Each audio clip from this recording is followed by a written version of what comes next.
agora recebendo na nossa sala, ela que já esteve aqui algumas vezes conosco, a nossa advogada super querida, Ana Bernal. Tudo bom, Aninha? Tudo bem, prazer estar aqui de novo com vocês dois queridos, uma honra. Já estava com saudades de vocês. Não é? Faz tempo que eu não vejo a doutora. É muito bom entrevistar, né? É né? maravilhosa. E ela tá lindíssima, Não né, é? Babi? Lindíssima. Linda está a Bárbara, inclusive ela está combinando com o tema que nós vamos falar. Olha como ela é sagaz. Entendeu como é que é, gente? Pra quem não sabe, muita gente acha que agosto é agosto dourado, que é o tema de amamentação, que é de incentivo. Mas, na verdade, Renato, não é só esse tema do agosto dourado, mas sim do agosto lilás. É isso aí, doutora. Já queremos abrir a nossa pauta aqui perguntando o que vem a ser o agosto lilás. Renato, o Agosto Lilás é uma campanha de conscientização do enfrentamento à violência doméstica e de gêneros. Isso significa que dia 7 de agosto se comemorou a homologação da Lei Maria da Penha, a 11.304, fez 16 anos. Uau. A importância de nos conscientizar, de nos chamar a uma reflexão sobre o que a Lei Maria da Penha prevê e o que na prática nós estamos fazendo com a aplicabilidade ou não dessa lei. Então essa campanha quer divulgar mais o que a lei traz para as mulheres que estão em situação de violência doméstica. Ela pretende falar para todas essas mulheres os canais, divulgar os canais onde elas podem denunciar e nós também, da população, para denunciarmos quando algum crime está acontecendo. Então, esses canais são extremamente importantes de nós divulgarmos quais os tipos de violência, por que a Lei Maria da Penha foi instituída, quais as medidas que ela prevê e ela está sendo aplicada. É isso aí. E tem muitas pessoas ainda não sabem o que é a Lei da Maria da Penha. Nós gostaríamos que a doutora Ana explicasse para a gente tudo voltado à Lei da Maria da Penha. Então, a Lei Maria da Penha, ela foi a Maria da Penha, que é quem dá o nome à lei.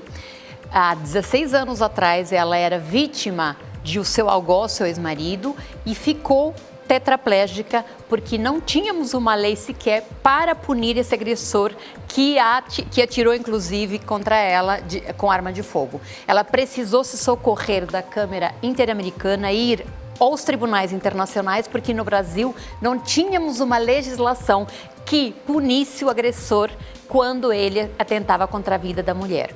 Então foi feita a Lei Maria da Penha, hoje considerada uma das mais modernas pela ONU e uma das melhores no enfrentamento à violência doméstica e familiar. No entanto, ela traz também, além da previsão de punição desses agressores, traz também o enfrentamento à violência doméstica de uma forma de tratamento desses agressores. Isso também está previsto na lei. E traz, claro, o mais importante para as mulheres saberem, as medidas protetivas de urgência, que podem, inclusive, em 24 horas, tirar esse agressor quando ele está praticando ali um ato de violência contra essa mulher, retirá-lo imediatamente do seu lar para que cesse essa violência contra essa mulher.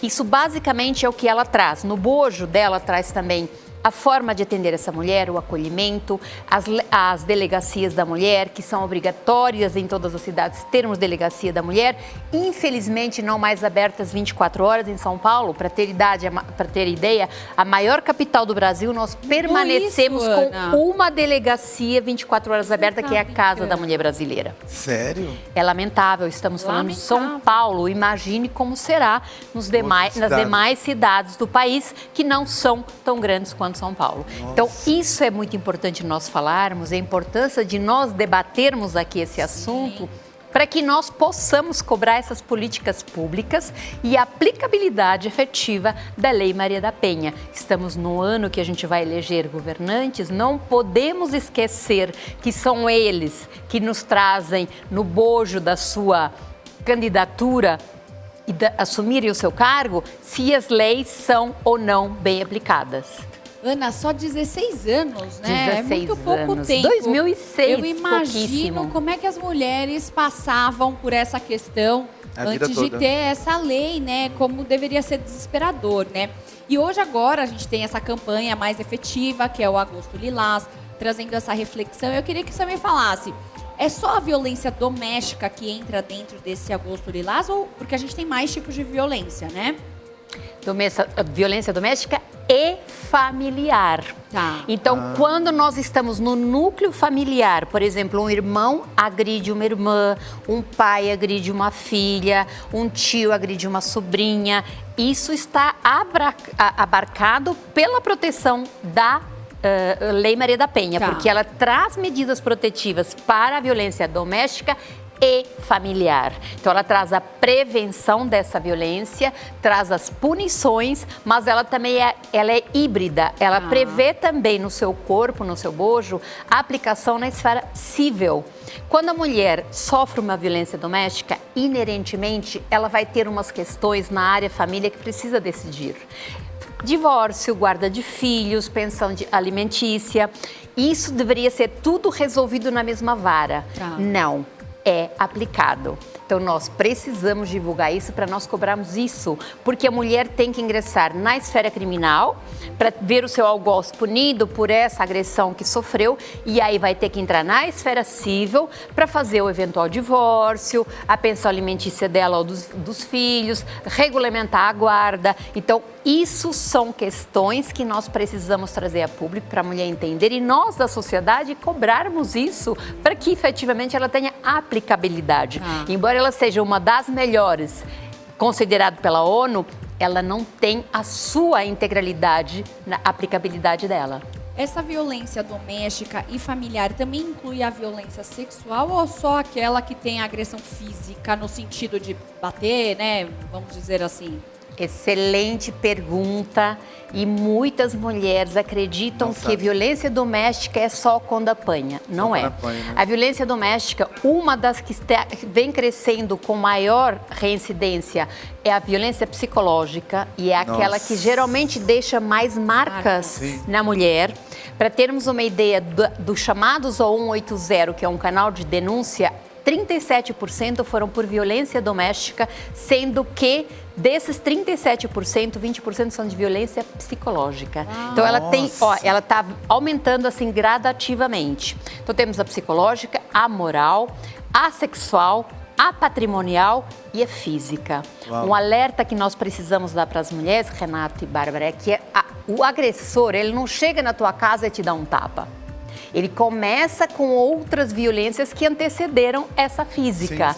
Então, a mulher tem que estar alerta, o respeito, a previsão ali do que é que foi combinado, se não há aquele combinado que se fez entre o casal, se já não está existindo, se já não há respeito, se já passou para as agressões verbais, é assim que começa. O cerceamento dos direitos da mulher, você não pode ir com essa blusa, você não pode trabalhar com esse batom, você não pode sair com tais amigos, afasta essa mulher da sua família para que ele exerça todo o poder para onde ele quer direcionar essa mulher. Ou seja, a autoestima dessa mulher ela fica totalmente abalada e ela obedece aos comandos e à direção daquela outra pessoa. É assim que começa a violência doméstica, tanto que nós costumamos falar que a morte da mulher em razão do gênero, o feminicídio, ele é uma morte anunciada.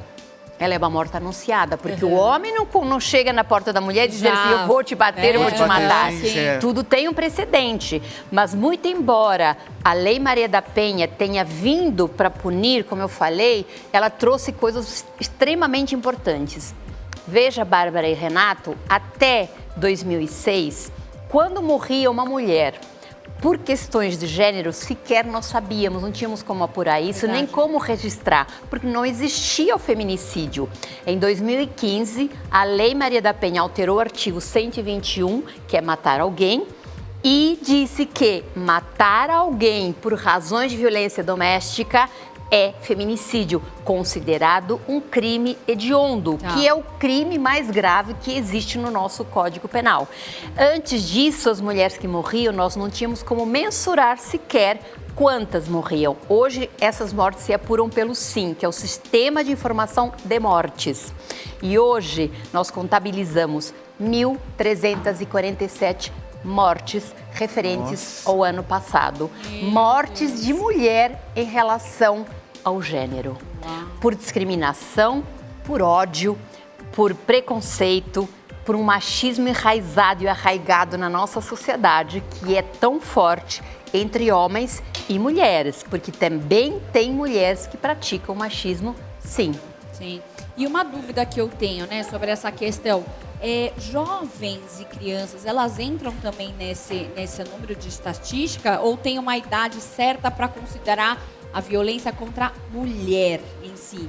Tem uma idade mínima que começa a considerar isso como crime ou não, por exemplo? Não é pela idade, é pela questão do gênero, se é por questão de violência doméstica e se está envolvida a questão da mulher, o gênero. Então é isso que é considerado. Uma mulher que morre por qualquer outra razão que não essa, ela não vai ser computada como feminicídio. Certo. Então um exemplo, uma mulher sai e atravessa a rua, um homem a atropela e ela vem a óbito, isso não é feminicídio, é uma morte de trânsito.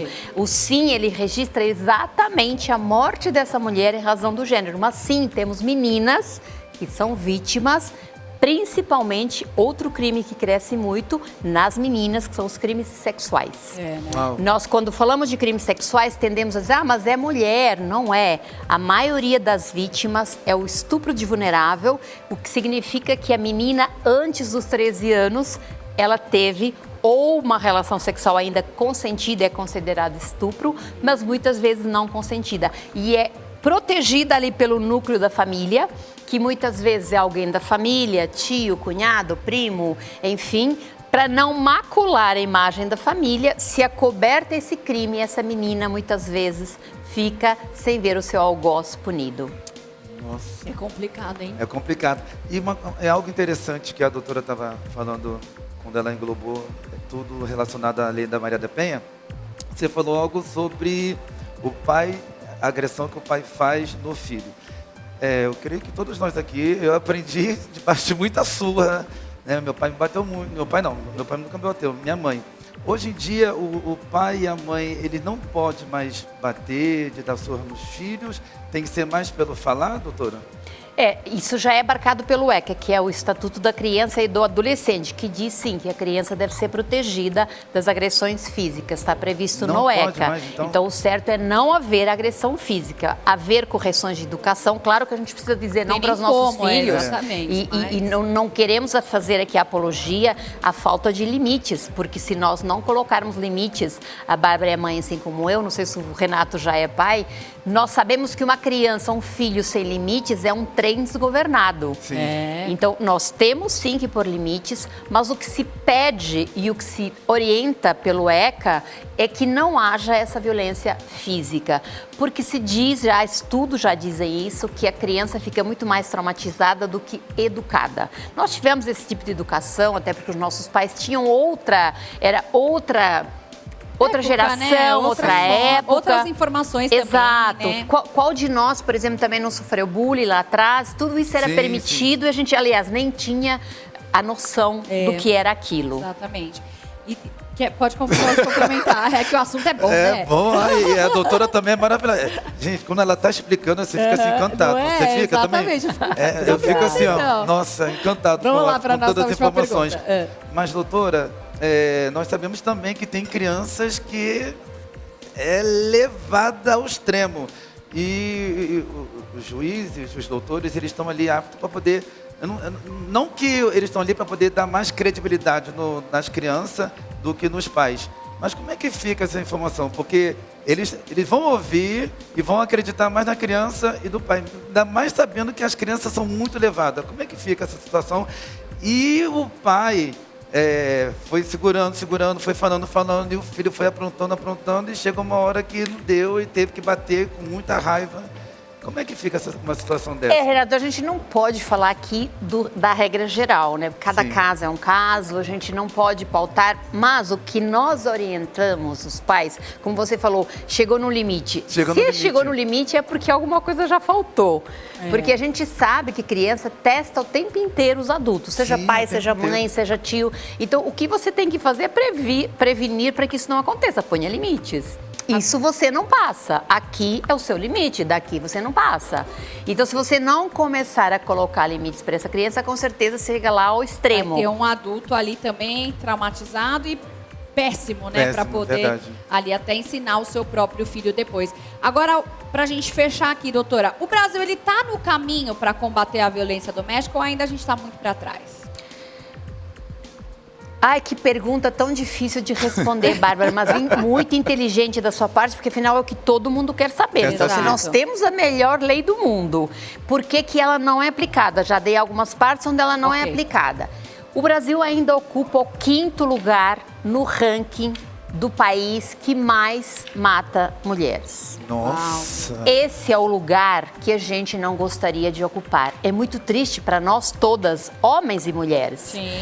Agora, nós não podemos esquecer que sim, a Lei Maria da Penha foi um avanço por tudo que eu já falei, mas nós ainda temos muitas lutas. As lutas não são de hoje, a discriminação de gênero não é de hoje, é desde os primórdios, a mulher sempre ficou confinada, historicamente ela foi confinada a ser mãe e dona de casa. Exato. Hoje, a mulher não tem mais essa questão de ficar confinada. Os direitos iguais foram amparados pela Constituição Federal aqui no Brasil, ratificados pelo Código de 2002, dizendo que a mulher também lhe cabe a direção da família, que até então cabia exclusivamente ao homem. Repara, estamos falando de 2002. São coisas aqui, todas muito recentes. Então, o machismo, sim, é estrutural, é carregado por homens e mulheres, precisa ser combatido. Eu não gostaria de dizer que nós avançamos, porque eu acredito que o que nós avançamos é com uma lei moderna, como a ONU diz, mas nós ainda temos muito o que fazer. Muito caminho ainda, né, doutora? Há mais denúncias, há mais canais de denúncia, temos a Delegacia das Mulheres. Isso traz mais a público as ocorrências. É 180? 180 para denunciar, e quando já está na emergência, sofrendo a agressão, é 190. Ou a Delegacia das Mulheres, que são a maior porta de entrada para o combate à violência doméstica. Finalizo te dizendo, Bárbara, eu sonho com um país que não precise usar a Lei Maria da Penha. Né? Porque toda vez que nós usamos a Lei Maria da Penha, nós temos por trás uma vítima que sofreu violência doméstica. Doutora, olha, é muito enriquecedor sempre trazer você aqui. E eu quero que você passe os seus contatos pra gente. O nosso tempo aqui é curto, rapidinho, mas passa os seus contatos e a gente traz você pra gente falar um pouquinho mais ainda sobre esses, sobre outros assuntos, por favor. Vamos lá. Quem quiser saber mais sobre esse assunto, sempre tem muitos artigos no meu Instagram, advogada Ana Bernal, no meu Facebook, Ana Bernal, ou na fanpage MR Bernal Advogado. São canais onde eu tenho muito material, muitos artigos bem longos e bem discriminando o que é uma violência, o que é outra, que vão ajudar com certeza você, mulher, que está em casa e que precisa de saber mais informações. Muito obrigada, doutora Renato. Amanhã estamos de volta a partir das 15 horas. Esperamos vocês aqui coladinho, tá bom? Ao vivo. Grande beijo. Fique agora com Entre Nós. Rinaldi Faria. Tchau, tchau. Até amanhã, hein?